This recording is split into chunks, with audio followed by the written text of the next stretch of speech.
IDTV మన ఉనికి మన వాణి.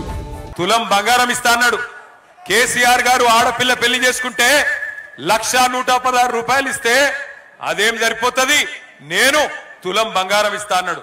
ఇస్తున్నాడా తులం బంగారం? జర గట్టిగా చెప్పాలి, వినబడతలేదు. వస్తుందా తులం బంగారం? వస్తుందా 4,000 పెన్షన్? వస్తుందా 2,500 ఆడబిడ్డలకి? అట్లాగే ఇక చూడండి ఒక్కొక్కరికి ఏమేం చెప్పిండో. విద్యార్థినులకు స్కూటీలు, ఆడబిడ్డలకు బతుకమ్మ చీరలు, లగ్గం చేసుకుంటే తులం బంగారం. ఇంకా చెప్పిండు నెలకు 2,500. ఇక రైతన్నలకు నెలకు కేసీఆర్ గారు 10,000 ఇస్తే నేను 15,000 ఇస్తా అన్నాడు. కౌలు రైతులకు 15,000 ఇస్తా అన్నాడు. 2 లక్షల రుణమాఫీ చేస్తా అన్నాడు. 500 రూపాయల బోనస్ ఇస్తా అన్నాడు. విద్యార్థులకైతే నిరుద్యోగులకు మొదటి సంవత్సరంలోనే 2 లక్షల ఉద్యోగాలు ఇస్తా అన్నాడు. ప్రతి విద్యార్థికి విద్యా భరోసా కార్డు అన్నాడు. నిరుద్యోగులుంటే నెలకు 4,000 రూపాయల నిరుద్యోగ భృతి అన్నాడు.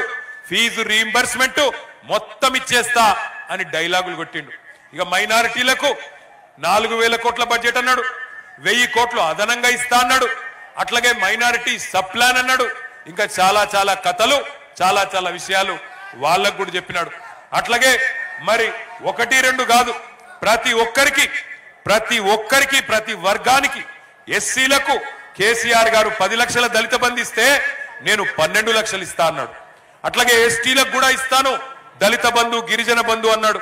అట్లాగే బీసీలకు 42% రిజర్వేషన్లు మాత్రమే కాదు, 42% ప్రభుత్వ కాంట్రాక్ట్లలో కూడా మీకు ఇచ్చే బాధ్యత నాది, విద్యలో ఉపాధిలో ప్రభుత్వ కాంట్రాక్ట్లలో అని ఊదరగొట్టిండు.